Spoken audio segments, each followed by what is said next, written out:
Also, I was gonna ask before we do the intro, do you Mhm. feel like since it's start of second season, we should do any sort of setup of this is what the podcast is? Does that make sense? Or just assume if you're tuning in now, people get it? I guess I just assume that people get it now. I did think about doing like people do 2-minute or 30-second previews. Oh yeah. I was like, should we do that? We got 30 time seconds. to decide really, because I'm gonna try to do like 5 or 6 before I start uploading, just because of and schedules might be even crazier this fall. Yeah, you know? totally. That's a good idea. But I think we just jump into it. Okay, cool. Yeah. Yeah, it doesn't matter to me. At some point, it maybe again, like maybe you guys don't even think it requires it, but I feel at some point I should like explain my role on the show. I feel like a casual listener who's like, wait, the show is called Black Guys in White Movies, and 1/3 of them is white. Yeah, you can Yeah. go ahead and do that today. And I think Okay. you've been doing that, like you've been hinting at it in most episodes. You're like, I'm the white Yes. friend and the white expert. Yeah, that's fun. I like that. Okay, cool. But yeah, you can say what you want. You can say something today if you want, or Yeah, that sounds good. if You want a wanna think about it preemptive- a little bit. You want a preemptive like, hey, my name's Amon and I'm black. And then do you want a preemptive one of those? Yes. I'm gonna go through my whole ancestry. Here we go. Sweet. All right. Hello and welcome back. Season 2 of Black Guys on White Movies. Man, it's been such a long wait. I'm happy to be here. We are the hosts. I am one host, Aaron Covington. Yes. And I am another host, Amon Adumer. Happy to be here. And I am their white friend, Brandon Gardner. Yes. Yes. We got to keep it diverse. We need that perspective. That's why Brandon's here. Yes. For people who ask, why are you on this podcast called Black Guys on White Movies? My answer is, and it does feel like this is my role, that I can ask you both the questions that a white listener might be wondering, where I could be like, hey, does this feel like a white movie to you? Does this feel like a black movie to you? Like, do you connect with this? So that's one thing I can do. And I feel like we ask you the questions of, right. Do all white people do this? How normal? Yes. Yeah. And what is up with these white people? We can ask these kind of questions. And I can say it's like, oh yeah, super normal white thing. Or I could be like, yeah, I don't know, that wasn't my white experience. Do people ask you a lot? For this podcast? No, honestly, people, maybe my wife, when I first told her I was doing it, was like, wait, what? Otherwise, people just like said that they find it funny. So it's like, that's nice. Yeah. People I have told or talked to or that I've listened and reached out have pretty much gotten it, where it's like a sitcom, if they have one black character, will have one black writer. Yes. And this is our version of that.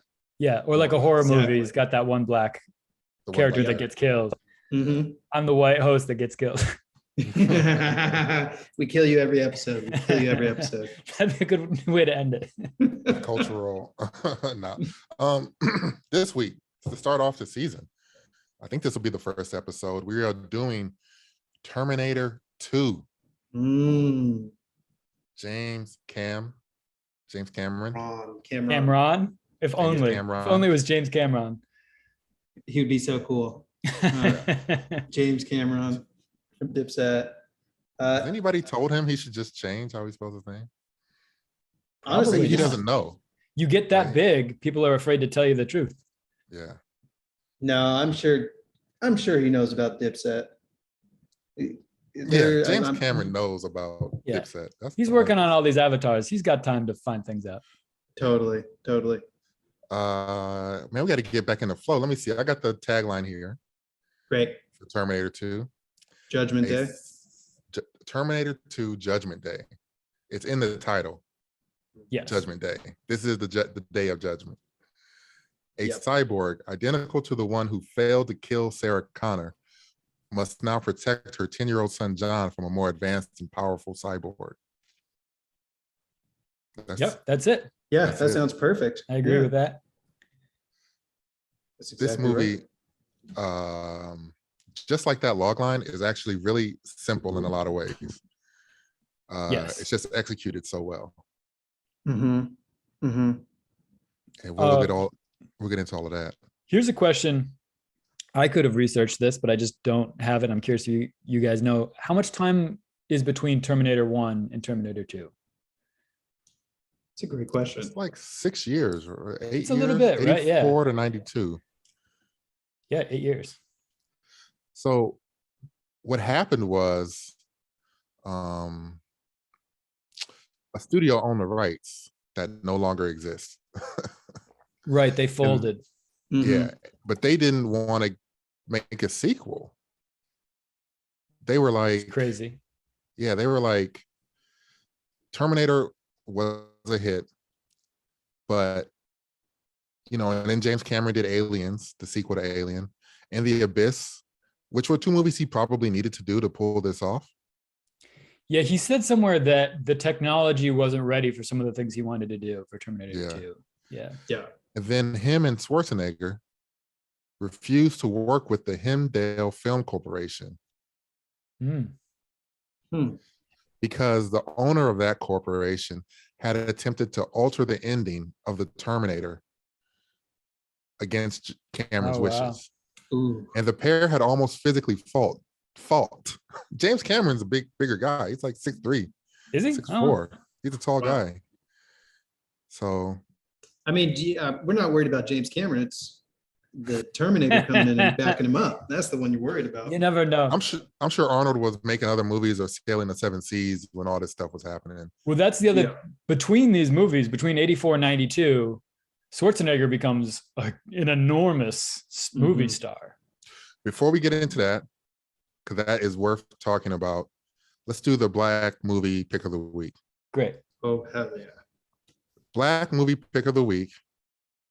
I actually have two movies for different reasons, but in honor of Joe Morton, who is our Black scientist, Mhm. the first pick is the movie Brother from Another Planet, in which he plays an alien stranded on Earth, wandering the streets of New York, trying to find a way back to his home planet, trying to find his ship. And it's just a kind of a crazy movie. I think it was the early 80s movie, Gotcha. but worth it for Oh, wow. sci-fi fans just to check out. So it's not a comedy?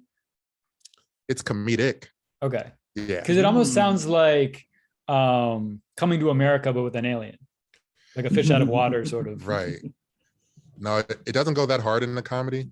And it has a lot of that 70s New York grit that movies had, where it's like, I don't know Uh-huh. what genre this is, and people are yelling, but it is Uh-huh. also over the top in other places where it's like, oh, this is definitely the comedic part, especially like the first half is more comedic.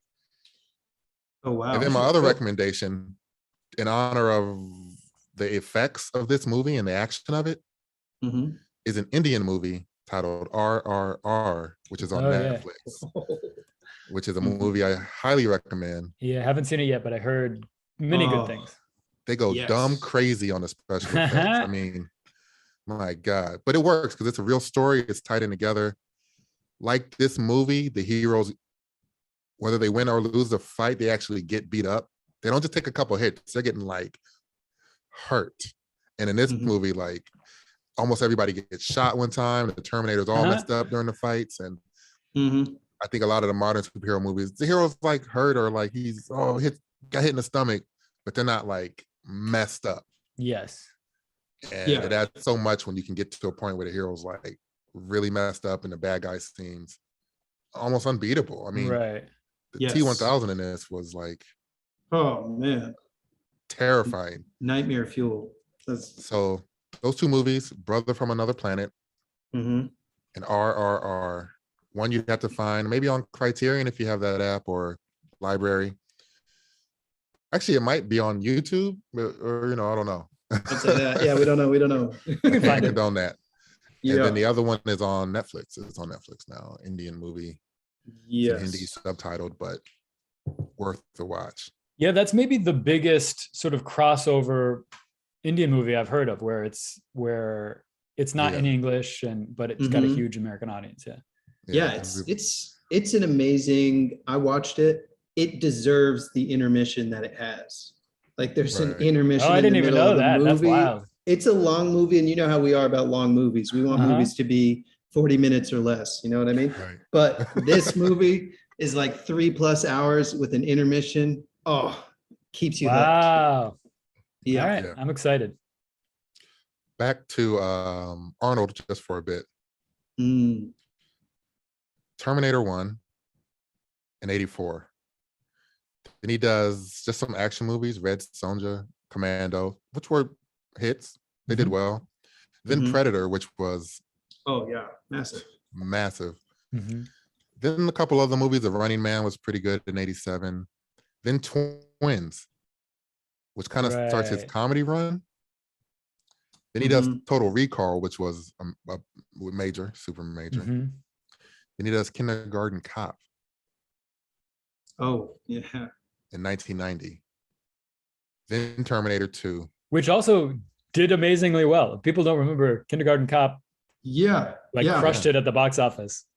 Yeah. It was maybe the first Arnold movie I'd ever seen. Yeah, I remember seeing it in the. I remember my friend's dad brought us to go see it at the theater. Yeah, it was. Mhm. I remember seeing it a few times as a kid probably in the theater and then definitely on TV a number of times. Then Terminator 2, and then it's just like Last Action Hero, True Lies, Junior, Eraser, Jingle All the Way, Batman Right. and Robin. That's It's his just big like run. Yeah. the 90s was just dominated. The 80s was his come up, and the 90s was like he was such a staple, Mhm. Yeah. and then he And was a it governor. in that career arc makes sense with how in Terminator 1 he's the bad guy, and Terminator 2 he's like, I want to play the good guy. I don't want to be the bad guy anymore. Yeah. Yeah. I'm getting away from that. I'm doing Kindergarten Cop now. Right. So was that like, did he play a part in that?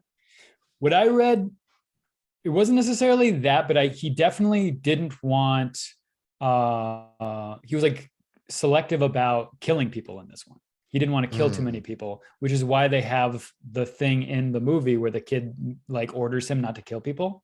Yeah. That was to help justify, well, why isn't the Terminator killing people in this one? Gotcha. Wow. Wow.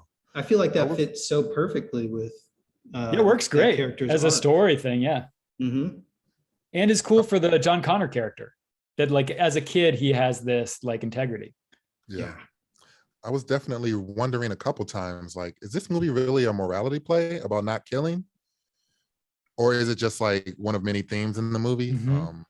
Mm-hmm. Because it did work and it did make the kid, John Connor, like feel like he was going to be a future leader, like you were saying. Yeah. Like here's a kid with a conscience and morals and like a Yeah. way of seeing things, even as a kid, that you could see how he would be some kind of leader in the future. They had to plant those seeds, right? Mhm. Yeah. And it is definitely a big philosophical theme. The whole idea of Sarah Connor wants to kill the scientist who basically makes all this possible.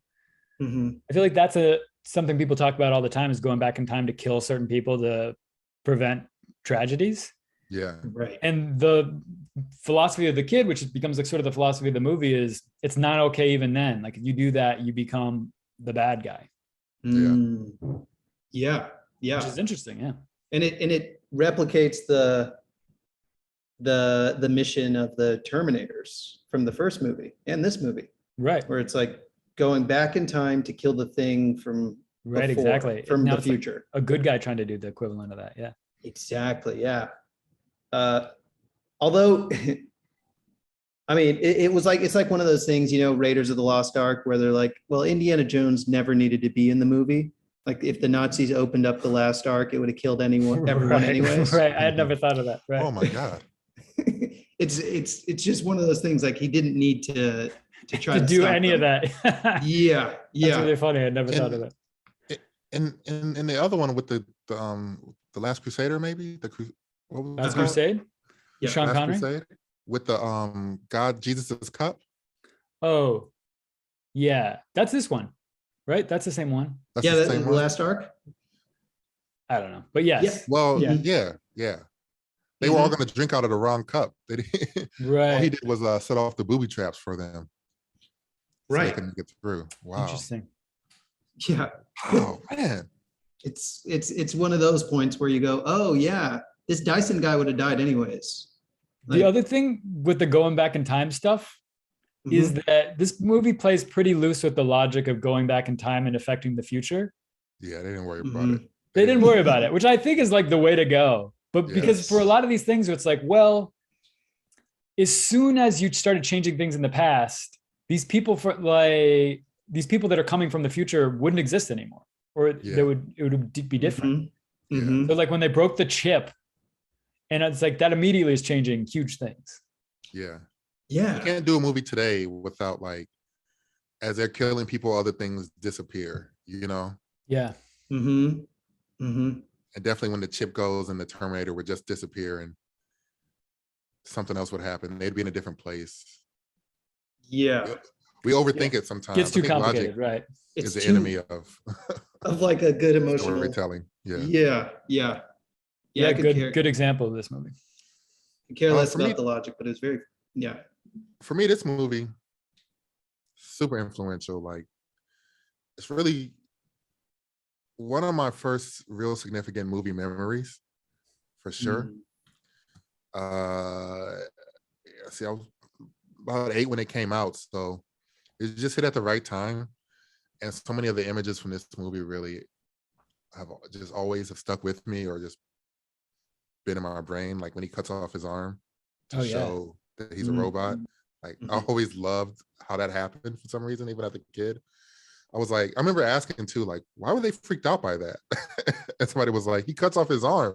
I was like, oh, okay, I guess that makes sense. But I'm like, that was also really cool. Yeah. The chase in the reservoir was always like, Did you have the experience watching this? I remember watching it this time and having memories that I thought were Terminator 1. And I was like, oh no, I guess it was like just him appearing and going into the biker gang and taking the clothes. In my head, that is a memory I had as the start of Terminator 1, but it's Terminator 2. Yeah. But Terminator 1 is similar, right? He is naked and he appears. So this is like playing off of that.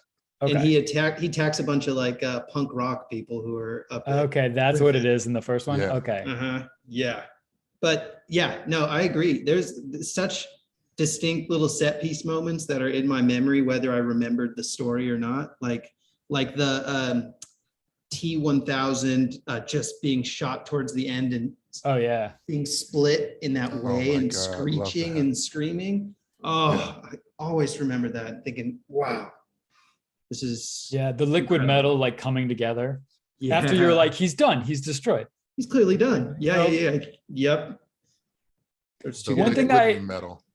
One thing that I did find funny this time, and I understand why they did it creatively, but T-1000 could be anyone that he had touched, right? But he always kept going back to that one face and body and cop outfit.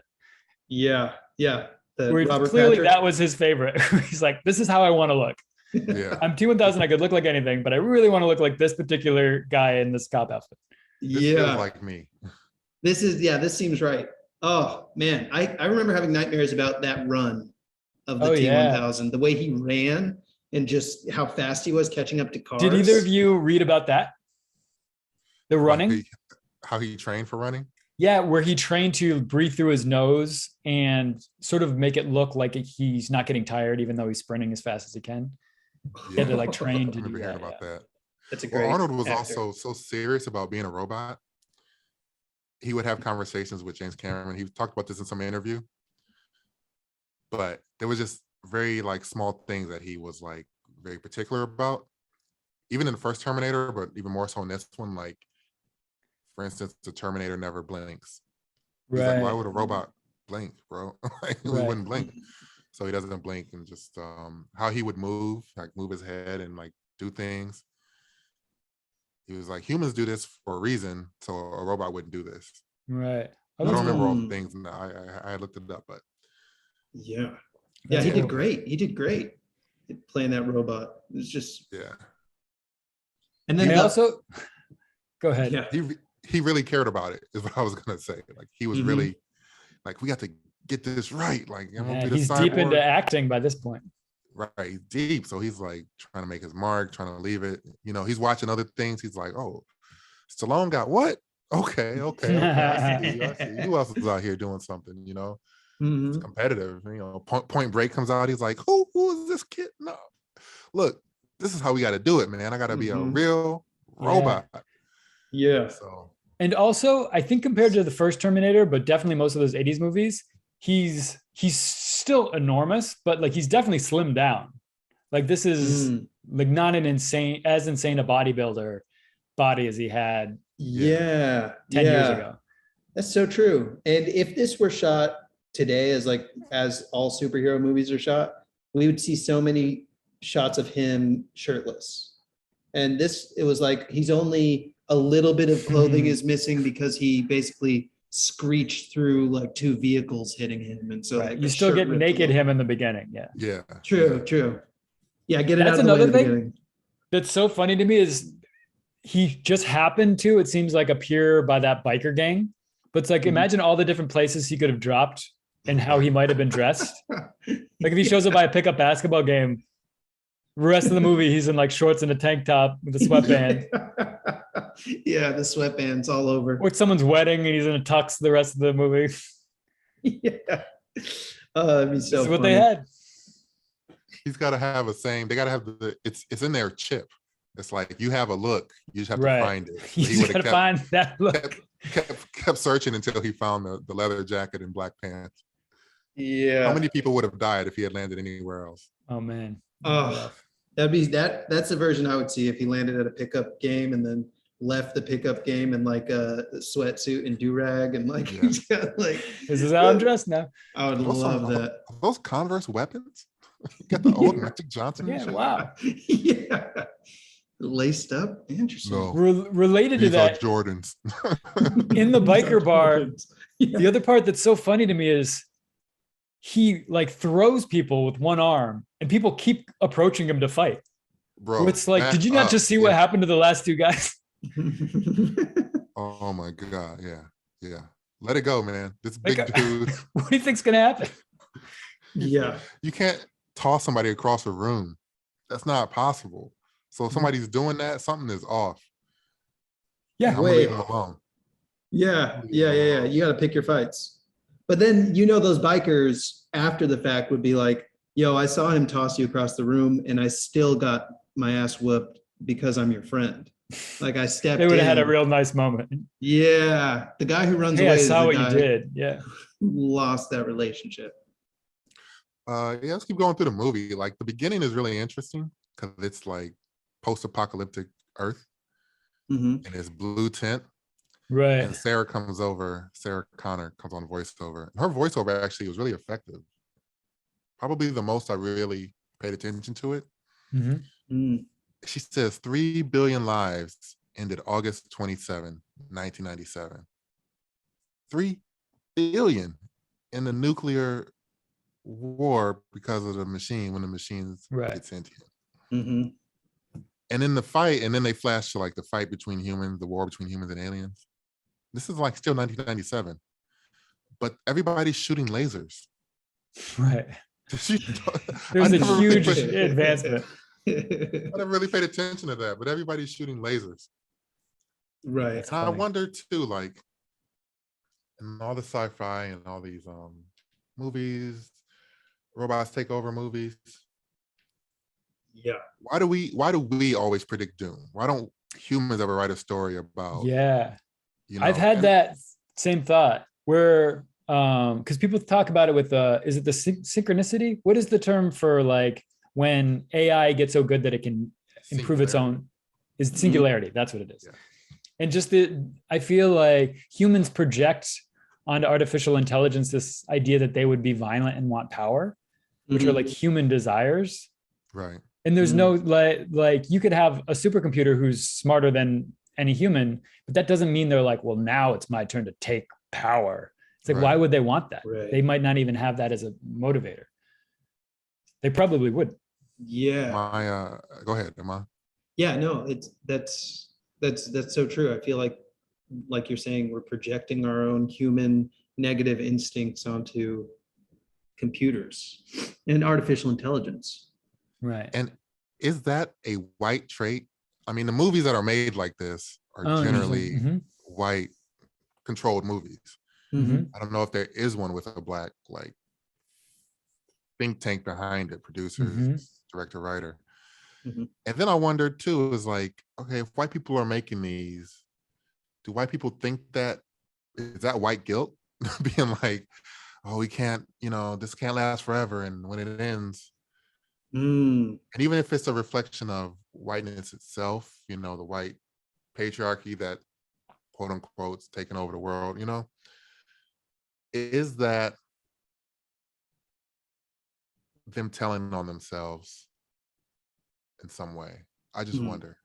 Mm. I mean, it definitely seems like it reflects European colonialism in this idea of when Europe had the most technologically advanced weapons, Right, they used them to colonize the rest of the world.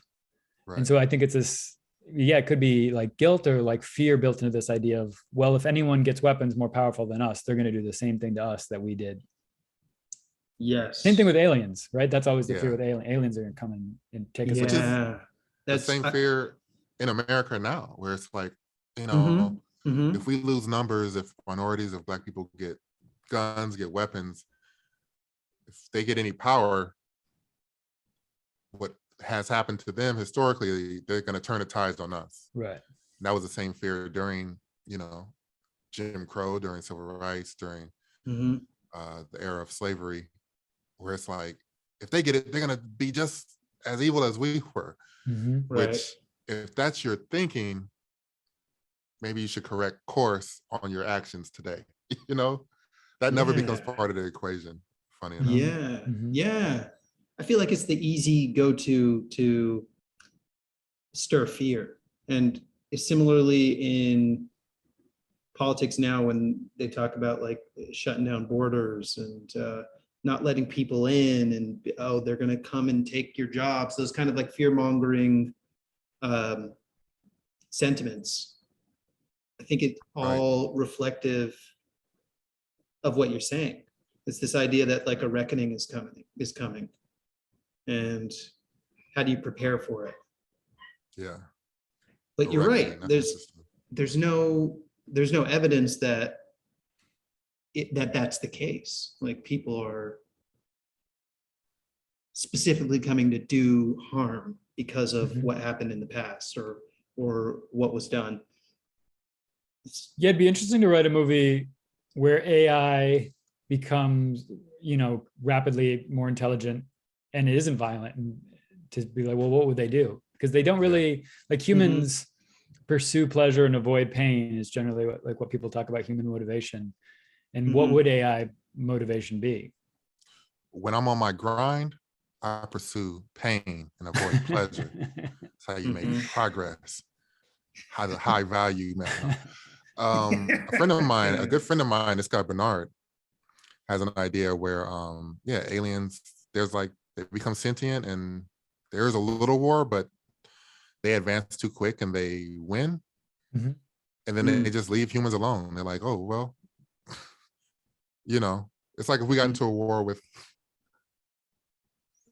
some animal, it's like, well, it's not really a war. You can't really beat us, And that's kind of Right. his approach. It's like they get so advanced that they just, I'm not going to give away all of his story idea, but they just kind of push us to the side and Right. live in their own communities and pursue their own goals, which in his story, the humans aren't even privy to what they're trying to do. Right. So it's like the opposite of Westworld, where they're trying to get revenge. They're Right. just like, oh, this is over because we're Right. there's no war anymore, Ooh, that's Interesting. interesting. Yeah. And it also makes me think of the movie Her. You guys see Her? Yep. Spike Jones. No, I Yeah. haven't, but you can talk about it. Another one for the pod. Good one for the pod. That would be a good one for the pod. But basically, like Siri is like, like Siri on your iPhone. Is like a real personal assistant. AI becomes the series become. You can have a conversation with them. She's constantly in your life. You're constantly talking to her. Yeah. So people fall in love with her and stuff. Oh, okay. but then they advance so much that they're just like, we're gonna leave Earth or leave this consciousness because we found. Spoiler alert. It is a spoiler, but it's also like a rom-com or like a romantic drama. Yeah, it's definitely Anyway, romantic drama. it's also old, so I'm sorry. Yeah, no, Yeah, at this go for point. it. Go for it. They basically go to another plane of existence. Mm. Long story short, and the humans are like, oh shit. Oh, Oops. left behind. Yeah, Oh. all just left behind. So those are, just different imaginings of maybe if aliens weren't like colonial Europeans, Right. and Americans now, white, certain Americans or whatever. Whoever you want to categorize as trying to destroy the world, I guess. I think that's right. Yeah. Oh, I think that's right. I think I think there are aliens. There's been evidence, like, the leaks of even Obama said it, like, oh yeah, there's stuff we can't explain that's out there. Mhm. And I mean, they haven't done anything to me yet. So I feel like, yeah, if they're gonna destroy the world, what are they waiting for? You freaking aliens, get on with it. Get on. I think they're just trying to chill. They're trying to find a vacation spot. I don't care. I don't think they care to destroy us. They're just like, But they love the snow. That's why we don't see them. It's opposite for them. Like, it's too hot. Where's some ice, man? Come on. The cold planets. Exactly. And then we get into the movie after Sarah basically telling us about the end of the world, setting the stage. And then we get into the movie. Arnold, he gets his suit. Then he has to go find John Connor. And the T-1000 shows up. That was another thing, faster than I remember. Like, Arnold shows up, and then the T-1000 shows up really soon. So like they're both on the mission right away. This movie, it moves. It Yes. moves. You think it's like a slow. Modern movies don't move like this. Even though it didn't open with a big splashy action scene, it gets to it pretty quick. And I was kind of timing it, and it's like almost every 25 minutes we get a big set piece action scene. Because the first time they fight even is early in the movie. And I feel like in a lot of modern movies, that fight doesn't happen to the end. Like the two, like you finally have the big fight. And it's like, oh, this movie, it's like 15 minutes in, it's like they're fighting in the mall. Modern movies are such a tease. They're just edging you for 2.5 hours. That's why we don't want them so long. We don't want to be edged like that. This one is like, you're gonna give me that old face every 30 minutes. Like, and they have to be not to extend your orgasm metaphor, but you have to be clever. If you're doing that, if you're having them fight that early, you have to be clever about, well, how does the story keep going? Yeah. Yes. And they do that a bunch of times where it's like you get to see their fight, but this is why it's going to keep going. This is why we move forward. Yeah. And how they get out of the fight. Because they're trying to fight to the death. Why would it ever end? But they always, they escape, usually on cars. But well, one thing that's really helpful is that the T-1000 can't die. So that helps keep the movie going. Right. Where you're like, I guess we'll fight him again in a little bit. They definitely kill him like 4 times. True. And it doesn't it's funny, it doesn't do the thing, and this isn't a criticism, but it doesn't do the thing where you're trying to figure out how to kill the T-1000 while it's happening, so that by the end, maybe they learn how to do it. It's like, no. Let's just go back to lava. That was never introduced before. Let's just put him in the lava. Yeah. Lucky for them that they just happened to enter like a steel mill at the end of the movie. Yeah. Keep driving. Where to? There's a steel mill. First, line in the movie, he hijacks a liquid nitrogen truck. Of all the different trucks he could hijack, it's liquid nitrogen. And then they happen to drive into a steel mill. Nitrogen. Like, no way liquid nitrogen is transported that way. It would be not dangerous. Even in 92.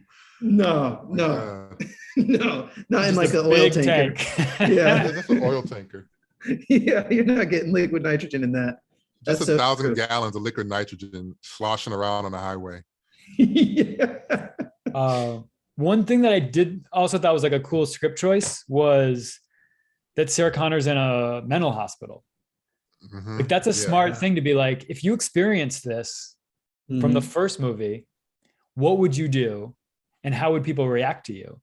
And it Yeah. totally makes sense that one, they sort of explain that she's like, well, I need to prepare my child for this war of the future. So they go to like Right. South America and work with like guerrilla groups. Mhm. But it also makes sense that like when she tries to tell people and warn people, they're like, oh, you're insane. You need to be Yeah. committed. Yes. You're correct. And what that did, so first they go to get John. Mhm.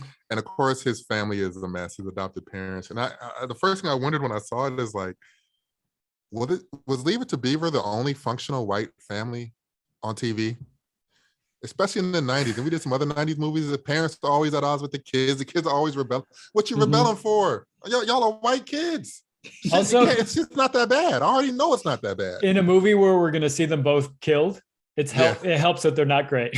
Yeah, Not the right, best foster right. parents. Yeah. They were Yeah. just biggest a-holes. Truly.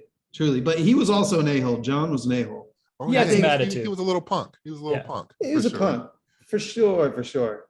But what I like about the setup is like we're at the house and we're at the arcade, you know, Mhm. at the mall, and then we're in a fight scene. There's Mhm. really only like there's less than 10 locations in this whole movie. Mhm. It's like the house, Yep. the psych ward. We spent a lot of time there actually. Mhm. The trailer park with the Mexican guy and At the with his desert, guns in the Yep. desert. Yep. The Office black building. guy's house. Right. The Yep. lab where they do the work. The black Yeah. guy's house / the lab, yeah. And then there's three big set pieces: the LA River, Mhm. one at the psych ward, or the psych ward,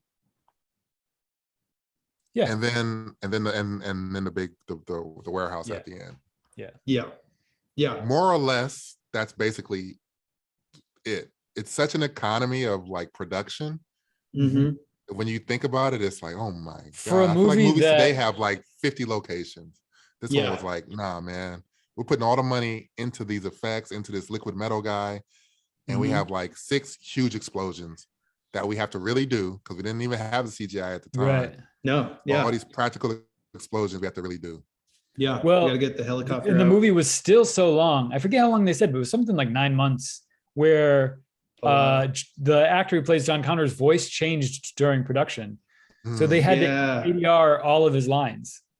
Yes. I to heard keep it about this. consistent. Yeah.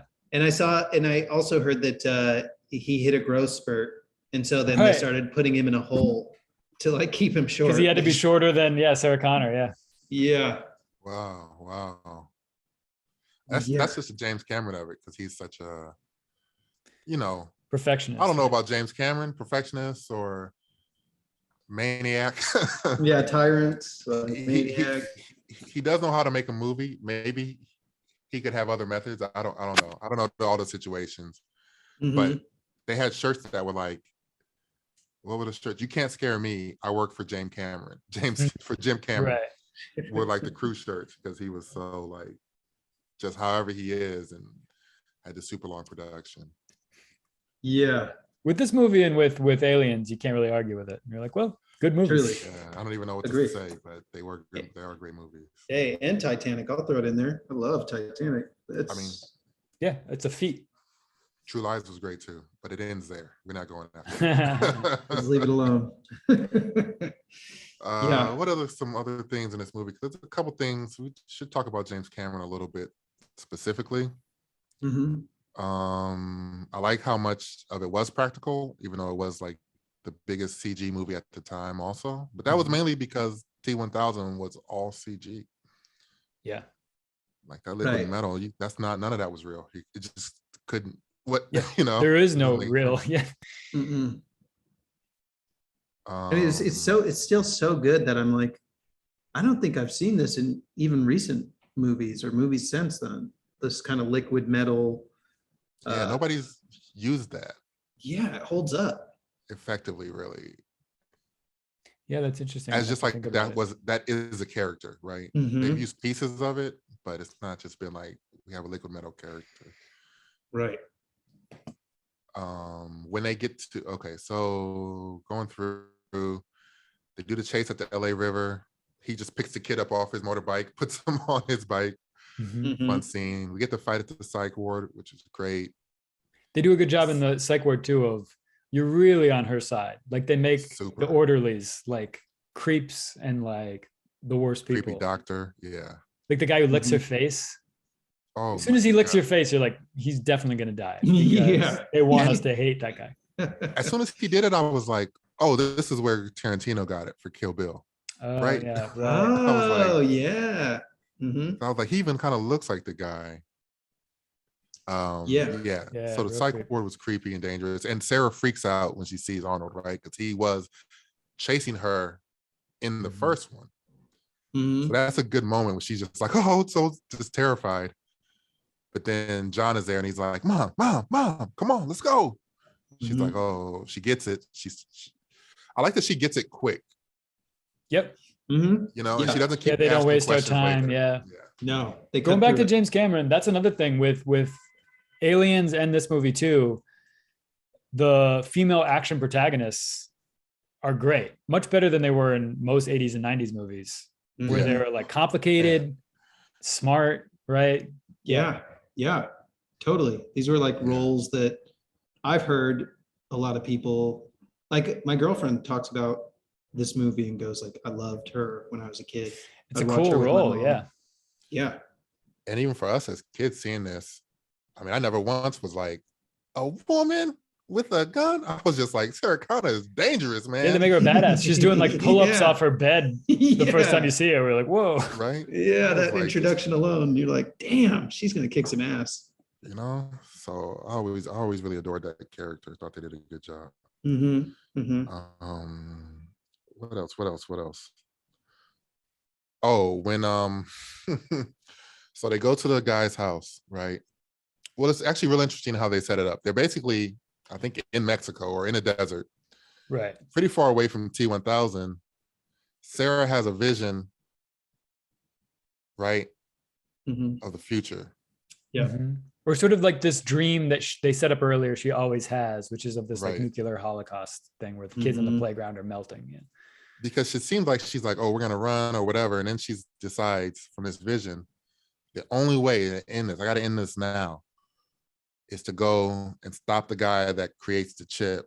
He's the man most singularly responsible for what's gonna happen. And that is the character played by the actor Joe Morton. So she goes to his house, shoots up his house, crazy. That's one thing too. She's got the red dot on him for so long without pulling the trigger. Where she happens to pull the trigger when he ducked, and it's like, you could have killed him 2 minutes ago. You missed your shot. 100%. Yeah. She gets up close to him, and his kid runs over there, and his wife is like, everybody's terrified. His kid's like, don't shoot my daddy. And she can't pull the trigger. Again, another lesson about don't kill, not killing. Arnold and John show up. They explain everything. And the guy says, I wrote it down. He says, you're judging me on things I haven't done yet. I was like, racial commentary. A black man saying that in the movie. He was just shot at by her. And he's like, you're judging me on what you think I'm going to do or what you think is going to happen. I was like, ooh, you tell him, That's Joe. interesting. Right. Tell him, Joe. Yeah. And for the writer, did James Cameron write it? Probably him and someone else. Probably another white writer, right? Yeah, William. That maybe that was just Wisher. accidental for them. So they didn't even think of it. Yeah. They were literally just writing a story. Right. And then like that's a line that made perfect sense. He's like, why are you shooting at? Like that hasn't, what do you know, we could have talked about it. You're trying to kill me. And then, but that's how it can feel being black in America. It's like you're prejudged for things you might not even be in your like purview to ever think about doing, but it's like, I think you're gonna rob, I think you're gonna do this, that. So I was like, some good commentary right there. What an interesting thing. If I saw it in thing. the theater, I would have cheered, you know? Yeah, stood up and been like, rewind it. Yes. Message. Listen to it. Message. Yeah. Because it's also, I think, an interesting thing to think about where this man is like his whole life, it seems like outside of his family, is working on this AI, and he's the best in the world at it, right? He's doing breakthroughs nobody else is doing. Right. To then have someone tell you, no, you have to stop your life's work, the thing you're best at, because it's going to get people killed. Yeah. is also like, whoa, it's like, what do you go off and do? Yeah. Yeah, that's true. And they even brought up the point that when Sarah Connor, when she was just like, I didn't know what did I, and then she brought up the point of, yeah, that's what the people who made the atom bomb Right. Yeah. thought. They were just, you Right. guys are all the same. You just like think you're being creative and trying to mess around Yeah. with things that turn into weapons. I Yeah. think that humanity is a lot like what we've become, or anything anyway. In analysis, is it's so much about progress and so little about maintenance. But life is really mostly maintenance. When you think Mm. about your life, it's like, you got to clean stuff. You got to shower, brush your teeth, haircuts, laundry, groceries. Every time you get something new, like you got to take care of it, your car, Mhm. new property. Life is really a lot of maintenance, but our ratios are off. We're, as a society, it's like progress, progress, progress. Well, that, yeah, Mhm. that also I feel like is a European, like Native Americans, I think had more of that maintenance mindset. Like Yeah, like when you go back and think Mhm. about how they lived, it was all about like, well, how do we keep living in this way? right. Right. And now people don't even want to shower. Maintenance has gotten so low. People are like, I'm not showering. But in a I'm weird not way, it cleaning could be for the nothing. maintenance of the earth that they're trying to Yeah. save water. Yeah. I'm not doing anything. All I do is hustle. That's it. I'm trying to create opportunities. I'm trying to like take. I All this see. stuff like minimalism and stuff, it's like how to reduce maintenance so we can make more progress, I think. Mhm. Subconsciously, or it's, Hmm. a way of looking at it, I think sometimes. One Yeah. other thing this movie got me thinking about, and then we can probably wrap up thoughts and get into casting. Mhm. So a friend of mine, the same friend with the story, Bernard, we were Yep. talking like Arnold came up at a time where if it seemed like if you were just buff, if you were a bodybuilder, you could be a movie star. Yeah. Mm. And we were like, why is that? And I determined this kind of theory about things. When something is kind of new or under the radar, the people interested are more interesting people, because it's people that either really love the thing or they already Mhm. kind of on the outskirts, or Mhm. they're strange people to get involved with something that's not popular, right? Mhm. And bodybuilding was new. It was so It's new like and like, freakish to people. Yeah. Like, who are yeah, these it was weirdos? Yeah. freakish. Why would Yeah. you be that big? Is that even possible for anybody but you? It seemed like a genetic miracle. Mhm. But now, I mean, I go on Instagram, everybody's a bodybuilder. You can be a bodybuilder. There's millions of bodybuilders now. So you can't, so the top bodybuilders aren't as interesting of characters as like Mm. Stallone was, or the other really buff guys that were doing movies in the 70s and 80s. And like Schwarzenegger, I mean, he's clearly like a one of one just personality. Like For sure. even Yeah. in that first bodybuilding movie, it was like, this guy is Yeah. He insane. He's stands saying out. crazy things. He stands Pumping out. iron. Yeah. But no. And so now if you went to like bodybuilders and were like, who's like interesting enough that could capture America's attention, you'd be like, none of them. Because now just any Joe Blow is going to do it. It's a popular thing, and Mhm. popular people, sad to say, are just not always the most interesting people. Mm. I like that theory. So now we got to find people who are into something that is a little niche and Well, interesting and unique. can anything even be that niche anymore? Like everything gets, Oh, I see. even if you're doing something that's not like the most popular thing, your Uh-huh. following is so big that it's just not like, it's not like what Yeah. the time for that may not even exist anymore. It does. It also sounds like good advice potentially for a writer who's trying to come in, where I think like to say, write your thing, write the thing that's specific to you, that you like, the kind of movie you want to see if you're a screenwriter. Mm. Don't worry about writing the kind of thing you think that will sell, because I think it is a similar thing. Where it's like the movie that ends up getting optioned. It's like the reason why someone buys that movie is it's unlike other things that they've seen, Right. right? Because Mhm. Right. there's tons of people that are trying to write the next Terminator 2 or the next Die Hard or these things, and so similarly, it's like that thing that makes you a little weird Yeah. could prove to be valuable. It could prove to Yeah. be the thing that like sets you apart from other people. Yeah. That makes sense. And isn't that like also the appeal to having a writer's room full of inclusive writers room, Yeah. diverse Different writers room. thinkers, yeah. different, different like, different thinkers. life experiences. Yeah. Mhm. Exactly. Yeah, that makes a lot of sense. I also like how, getting back to the movie, this is maybe my last real point, and then you guys let me know what you got. But just a little kind of slapsticky comedy here and there. Oh yeah. Like obviously Arnold, when he gets his clothes, when he learns English, he's like hasta la vista. Mhm. What other phrases did he have? He That's was funny like, that that's your example of learning English because it's yeah, Spanish. yeah, some Spanish words, yeah. But the kid is like, Right. oh man, I thought I wrote it down. I can't It find was it. like California slang. Yeah. California slang, yeah. Yeah. Yeah. Like, what was it? Like bozo or chill out and like, Yeah. Yeah. Chill out, bozos. Some crap Yeah. like that. There's also a part where he gives I think I just wrote down Matumbo finger. I forget if it was Arnold or T1000, but someone like beats somebody up Yeah. or does something and then does this. I think He it's just Arnold. goes, no. oh, I missed that. That's great. There's a part at the end with Flags his finger. T1000 when he gets in the helicopter and he tells the guy, get out of the chopper, get Yeah. out of the helicopter. It's Yeah. like, Get why out. is that line there? Just a little funny tit for tat, some things like that. Uh-huh. A Um, lot of classic lines that fun, I'm like sure were tapped. spotting actors thing. Did you guys notice that the SWAT team, when they go into the robotics factory, the lead Mhm. SWAT guy is this actor Dean Norris, who's the brother-in-law in Breaking Bad. From Breaking Bad. Wow. I didn't know Oh. that. I was like looking at his face. I was like, I know that guy. I had to look it up on IMDb. And there's a period where he was in Wow. like 6 movies where he was a SWAT officer. He that was his Wow. thing. That's so great. That's No, so I did funny. not Love notice that. That's incredible. So you're saying this is in the Breaking Bad universe? This is in the Breaking Bad it. universe. Right. That was his start. Yeah.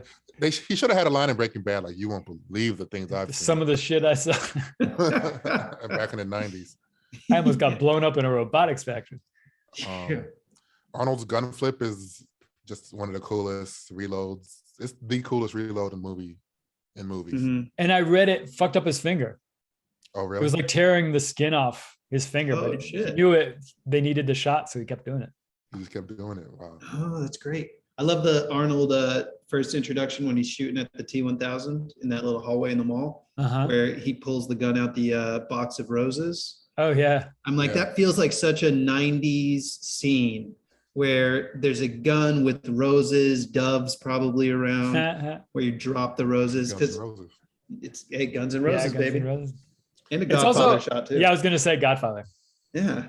Yeah, Godfather. The only thing this movie is really missing is a great ballad. It needs. I don't know where it fits. Yeah. There's no love Right. story really. The But score is iconic, but yeah, there's no yeah, ballad. there's no 90s ballad. Yeah. Who would it be at the time period? Who would do the ballad in the Oh. 90s? Anybody. That was a time of ballad. This one probably Yeah. would have been like a John. Who's Michael Bolton would have done a ballad for Terminator 2. Speaking of sound, I was reading about all the sound effect work they had to do for this movie, and there's like Mhm. whole sequences where there is no authentic sound. It was all stuff they recorded. So even like the leather on Arnold Schwarzenegger's like clothes like rubbing against each other was all put in afterwards. But they're talking about all the effects they had to come up with for like liquid metal because it was like not a sound people have heard before. Mhm. So like one of the things that they did was it was like putting cups into something like pudding or jello or something, but it's like the sound of a cup going into something like jello, Mhm. which is like this weird, very specific sound, but it's like the sound of liquid metal coming together in this movie. Wow. That's great. They had to Yeah, be real really creative. Yeah, stuff. Casting. Great, let's do it. Yeah, let's do it. Quick note about James Cameron. He's got a few black people in his movies. He's not obviously a diverse filmmaker. True Lies definitely has some issues, but that's where people were at the time that movie came out, and its depiction of Arabs and Muslims, Right. But like Aliens has black people, and Joe Morton's in this, even though he does die, but it works in the story. And I don't know. It's not like a stereotypical role, It's right? not. It's not. Yeah. It's a good role. He's a Mhm. computer scientist. He's the smartest guy on the planet at the time. Mhm. Avatar has its own issues. I don't know. James Cameron is definitely a white dude. Yeah, he's And he's white. really like a middle of escape it. America kind of white in who he is, and he makes like movies for, you know, people in Mhm. non-coastal people.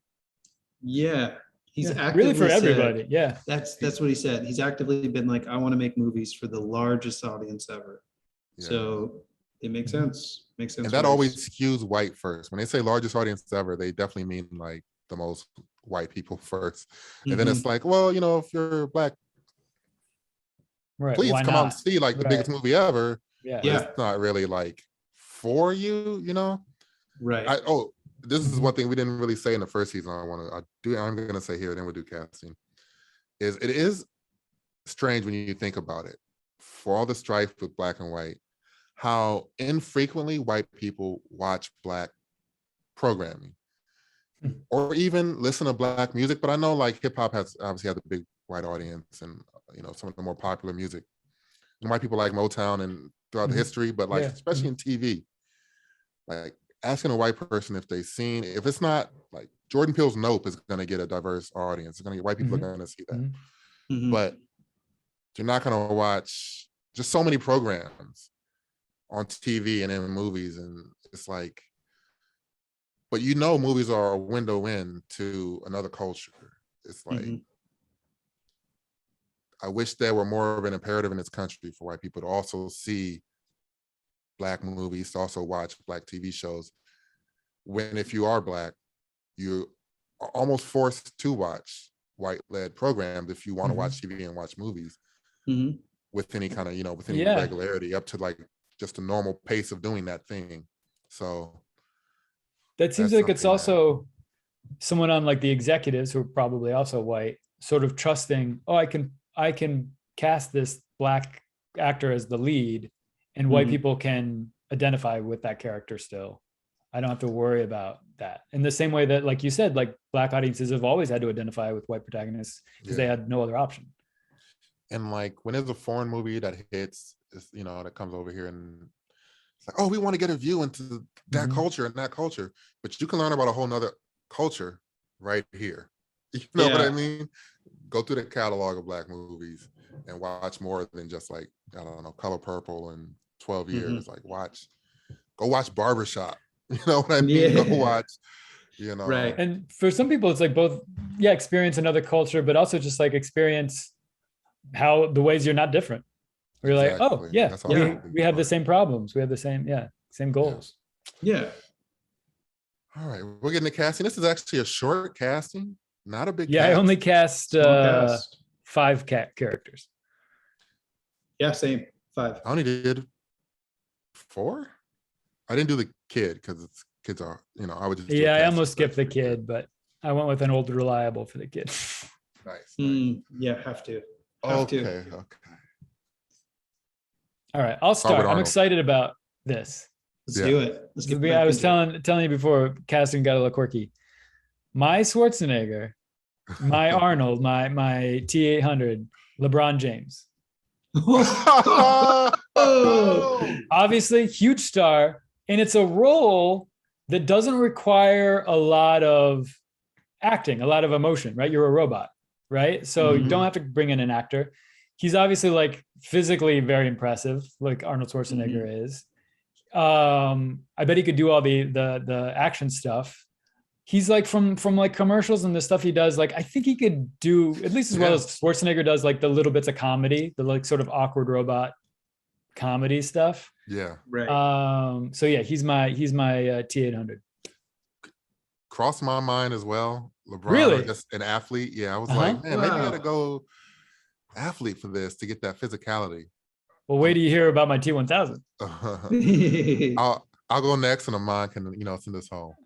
I went with it was hard because Arnold was maybe 40 at this time or 30s. Mhm. And I don't know who at that age is really like. So I went with Idris Elba. Yep. Ooh. See Okay. it. Mhm. Yeah.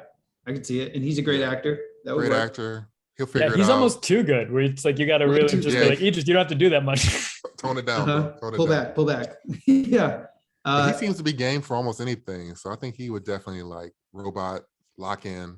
Mhm. And he's Yeah. like already a solid dude. He doesn't have to work out too hard to get, and he doesn't Yeah. have to be. This movie isn't about Right. the muscles are not in that Yeah. way. So Yeah. The issue with Idris is like if he gets that skin pulled out of his eye and you get to see that red eye, I feel like that's just sex symbol right there. yeah, he It's looks like Too sexy. hot. he's too sexy. It's just going to be too much.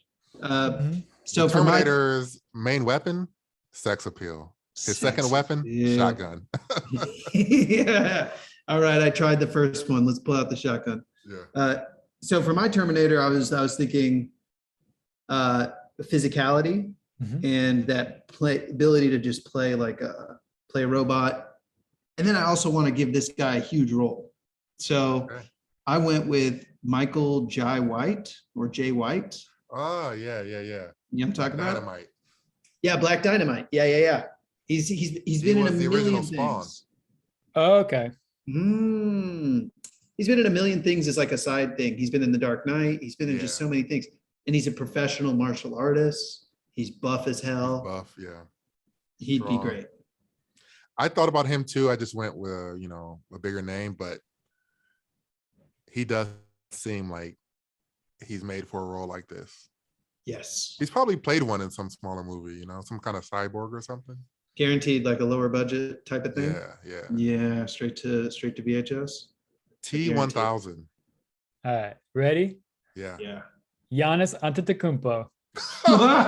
Oh yeah. And The there's NBA on T2. and there's sort of this like meta thing of like he's the newer, better version. This like this Yeah. interesting thing of like, oh, he's the new one that Yeah. they sent.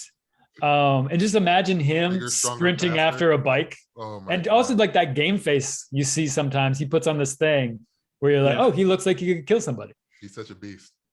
Such a beast. And Right. similarly, like I think he could do like a robotic, like very cold performance. Yeah. Yeah. Oh, and that accent too. Oh, that'd be great. And he barely has to talk. But yeah, when he does, we've got a foreign accent. Those long arms. He doesn't even need to turn them into claws. He could just Yeah. like. Yeah. You would That's- believe he would catch the bike. He'd be like, oh, there's no way he doesn't catch the Yeah. bike. It's like, man, you better get a goddamn rocket ship. Giannis coming after you. My Guaranteed. T-1000, Mahershala Ali.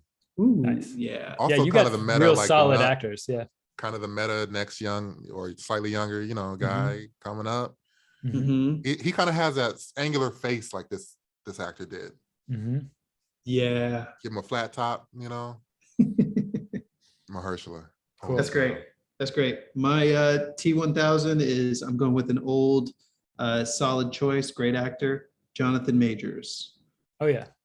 I could just view him running. I didn't even think about him for the lead, but he probably could have done one of them. He could have done either, but I think he's scary. I think he could be scary. He's younger. Yeah, it makes sense that Yeah. he's Mhm. T1000. That's a good call. That's a good call. Yeah. Sarah Connor. Sarah So- Connor. My strategy was NBA players as these guys, surround them with good actors. Mhm. So I Sarah thought you were Connor. gonna say Paige Buchers or Yeah, WNBA player. No, yeah, yeah. C-word. Honestly, I did think for a second about what's her Skylar face? Candace Parker. Candace. But Nicole Bahari. I think I've cast her in stuff before. Yeah. But She's I great. think she's just like a really great actor, and I could picture her in that part. Like I could picture her in the mental hospital. I could Mhm. picture her getting jacked and fighting people. She just got cast in season 3 for the morning show. Oh yeah. Oh cool. So good for her. She's killing it. And that's great casting. Oh yeah, I totally. picked Janelle Monáe. Oh yeah. Oh, Ooh, interesting. Yeah. Yeah. Definitely a pod favorite. Mhm. Mhm. Can't wait to see what she does next. Amon, who you got? I went with a little bit of it's a little bit of a reach, but I just want to see this person play serious, Queen and I know Latifah. she can. Not Queen Latifah. She Tiffany kill it, Haddish? though. Not Tiffany Haddish. No. My favorite. Kiki She's Palmer. great. Kiki Palmer could do it. She could do it. For sure, she could. I went with Tracy Ellis Ross. Oh, Interesting picturing her Nice. in an action movie. Yeah. Yeah. think you want to see that change. She's going to win an Oscar on this one because she's going to play so intense that it's going to be like, dang, I didn't know Tracy had it. It'd be interesting to see her jacked. Yeah, I do Like want have to a see her do trainer for a couple months and be like, whoa. I don't mind. I would watch her do pull-ups. I could think she'd kill some pull-ups. Just get Cool. buff as hell. Oh, So I also cast John Connor. I almost didn't because it's a kid thing, but the twist is changing it from John Connor to Joanna Connor. So change it to a girl, where she's the future leader that they're going back to kill. mhm. And cast podcast favorite Marsai Martin, who I cast in most of my Excellent. young teen roles. Yes, She's probably also the producer of the movie, and Yeah, guaranteed. She's got some thoughts on the script. you It's might a whole direct it. deal. Yeah. Yeah, she might did you do direct it. John Connor? Amon? Yeah, I did. And I went with a little older now, but still looks very young and could be like that role. Had to go with the Alex Hibbert from Moonlight. Oh yeah. The youngest kid. Yep. The youngest Cool. kid. That I'll roll intense with little that. face, being Mhm. upset.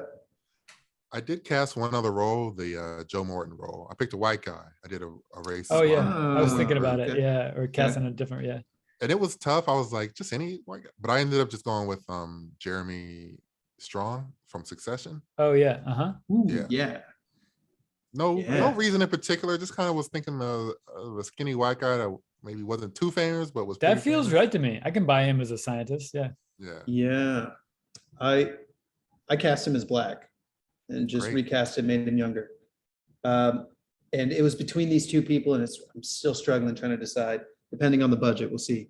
One of them being Mos Def, Okay. Okay. just to watch him sweat and hold that little thing and be like, I don't know how much longer I can see it. It's a good one. Breathing so hard. That was great. Yeah, until he drops it. And then the Whoever other conceived was Alfonso Ribeiro, who Oh Bring him yeah. back. let's bring him back. We've Let's cast get him in something else. Yeah, we've got to get that going. that. Yeah, That's we great. love Alfonso. Great, Um, man. This was The only fun. other part I did was Dr. Silberman, the like guy who's keeping Sarah yeah. Connor. That was like Ooh, that's a actually, good like, role. Got a guy lot of that's done lines. A lot of stuff. Yeah. Yeah, that's a great And role. I cast Forrest Whitaker.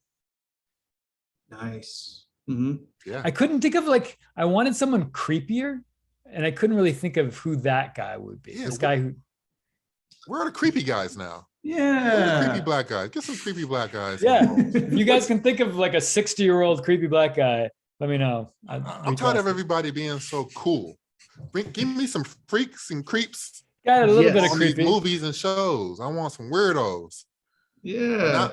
not felonious weirdos. Just like No. Just like weird character actors that are like, oh yeah, let's throw this with person. unique He's looks. scary. No more square jaws. I want jaws all over the place. Mhm.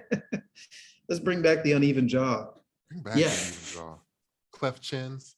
Mhm. Dang, yeah. Who would it be? Now I'm like, there's got to be someone. Yeah, I went with like Forrest Whitaker is a good enough actor. He can bring that to it. He can but, kill it. I can't Yeah. think of someone where you just picture them and immediately are like, oh, that guy. It's kinda, Mhm. Yeah. Well, we'll figure it out in future casting. Yeah, I'll This bring one it was- back. Exactly. This one was really fun to do. I'm glad we did it. Yes. Just enjoyed watching it again. And Mhm. One little Easter egg I forgot to mention: Denzel Washington turned down the role Joe Morton took. They offered it to him to be the scientist.